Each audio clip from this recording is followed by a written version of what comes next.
সাহেবদের বিরুদ্ধে দাদার দাপট, ভাই কাঁদালেন আইরিশদের। দাদা ভাইয়ের দিন এমনই বলাই যায়। দাদা খেলছেন আহমেদাবাদে, ভাই দক্ষিণ আফ্রিকায়।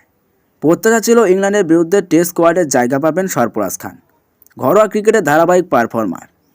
বিরাট কোহলি প্রথম 2 ম্যাচ থেকে ব্যক্তিগত কারণে সরে দাঁড়ানোয় সরফরাজের প্রত্যাশা বেড়েছিল। যদিও সুযোগ হয়নি টেস্ট টিমে। বিরাটের পরিবর্তন নেওয়া হয়েছে রজত পাতিদারকে।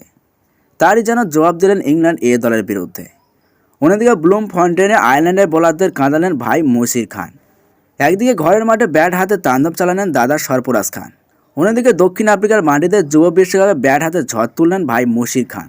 একই দিনে ইংল্যান্ড লায়ন্সের বিরুদ্ধে বড় ভাই সরফরাজ নির্মাতা দিলেন ভারতীয় এ দলকে।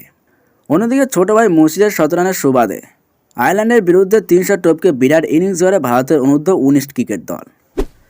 ভারতীয় এ দল বনাম ইংল্যান্ড লায়ন্স।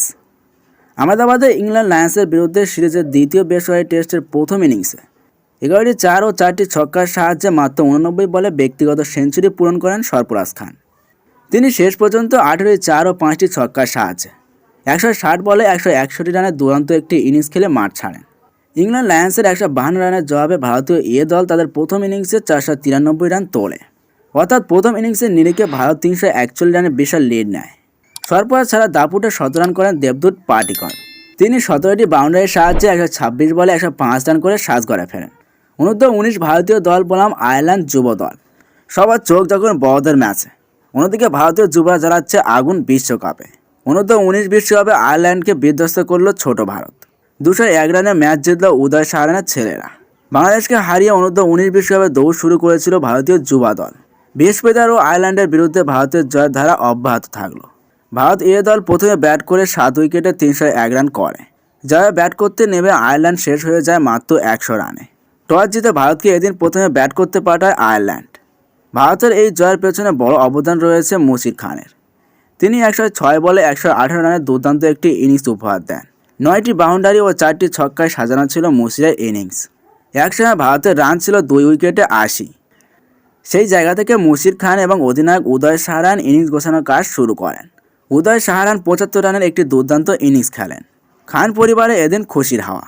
ব্যাট হাতে জ্বলে উঠলেন দুই ভাই, একজন দেশের মাটিতে, অন্যজন দক্ষিণ আফ্রিকার মাটিতে।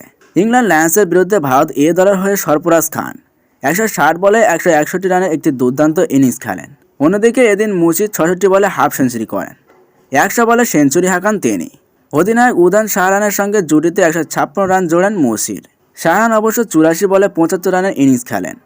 48তম ওভারে আউট হন মশির। সিঙ্গলকে ডাবলসে পরিণত করতে চেয়েছিলেন তিনি। ভারতের এই বিশাল রান তাড়া করতে নেমে আয়ারল্যান্ড প্রথম থেকে উইকেট হাতে থাকে।